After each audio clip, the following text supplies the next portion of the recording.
è particolarmente grave per una questione di finanza per l'ordinaria amministrazione di Veneto Strade e soprattutto prevalentemente anche per una non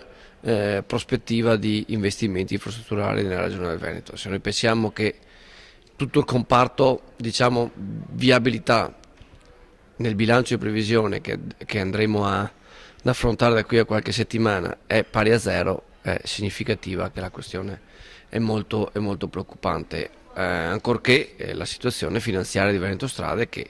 a fronte di non trasferimenti, ovvero zero trasferimenti da parte del suo, diciamo, socio di riferimento che è la Regione del Veneto, incombe in una situazione di pre-default, perché se consideriamo già gli investimenti effettuati in passato, ovviamente una parte rilevante che ha avuto copertura con indebitamento presso istituti bancari, noi ci troviamo a fronte a una situazione che è preoccupante, particolarmente preoccupante. Veneto Strade per i più va considerata e va catalogata come l'ANAS regionale, che qualche anno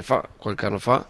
è stata una importante intuizione da parte dell'amministrazione regionale di centrodestra. È ovvio che in una fase iniziale venivano anche trasferiti dei quattrini da parte dello Stato centrale.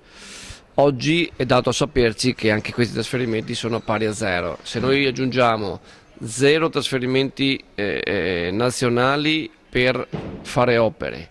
agli zero investimenti previsti nel bilancio di previsione, voi capirete che per una regione come quella del Veneto, e mi permetto anche di dire per un partito come il Popolo della Libertà, che nasce nella,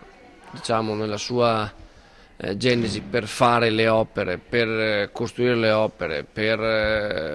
dare uno sviluppo anche infrastrutturale ed economico alla propria regione, e non si trova di fronte a assenza di risorse, è chiaro che per noi non può che rimanere una nota dolente, e noi siamo costretti a fare un grido d'allarme.